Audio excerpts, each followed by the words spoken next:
AP నుంచి KL Krishna, Raghavendracharya, Telangana నుంచి మందకృష్ణ మాదిగ వివిధ రంగాల్లో చేసిన విశేష సేవలకు గాను కేంద్రం ఏడాది ప్రకటించిన పద్మ పురస్కారాలు పలువురు ప్రముఖులు రాష్ట్రపతి ద్రౌపది ముర్ము చేతుల మీద అందుకున్నారు. ఢిల్లీలోని రాష్ట్రపతి భవన్లో మంగళవారం సాయంత్రం జరిగిన కార్యక్రమంలో సుప్రీంకోర్టు మాజీ ప్రధాన న్యాయమూర్తి జగదీష్ సింగ్ ఖేహర్, కథక్ రుచికారిణి కుముదిని లకియా తరపున మనవడు సహాన్ హత్తంగడి, సంగీత కళాకారిణి శారదా సిన్హా వీళ్ళందరూ అవార్డులు తీసుకున్నారన్నటువంటి వార్తని హైలైట్ చేశారు. అయితే 5వ తరం యుద్ధ విమానంపై ముందడుగు, ఆమ్కా ప్రాజెక్ట్ ఎగ్జిక్యూషన్ నమూనాకు రక్షణ శాఖ ఆమోదం, ప్రభుత్వ ప్రైవేట్ సంస్థలకు సమాన అవకాశాలు, దేశీయ పరిజ్ఞానానికి పెద్దపీట, మరింత మెరుగుపడిన వైమానిక పోరాట సామర్థ్యం, అత్యంత అధునాతన 5వ తరం స్టెల్త్ యుద్ధ విమానాన్ని సాకారం చేసే దిశగా కీలక ముందడుగు పడింది. Advanced medium combat air craft AMCA project అమలు కోసం ఎగ్జిక్యూషన్ నమూనాను రక్షణ మంత్రి రాజ్నాథ్ సింగ్ ఆమోదం తెలిపారు. రక్షణ రంగంలో స్వదేశీ తయారీని ప్రోత్సహించే దిశగా ఈ నిర్ణయం తీసుకున్నారు.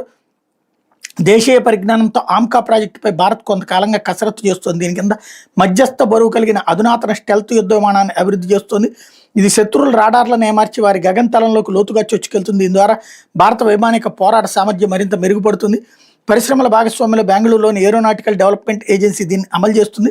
ఎగ్జిక్యూషన్ నమూనా కింద ప్రభుత్వ ప్రైవేటు రంగ సంస్థలకు పోటీ ప్రాతిపదికన సమాన అవకాశాలు ఇవ్వబోతున్నారన్నటువంటి వార్తని హైలైట్ చేశారు. ఇకపోతే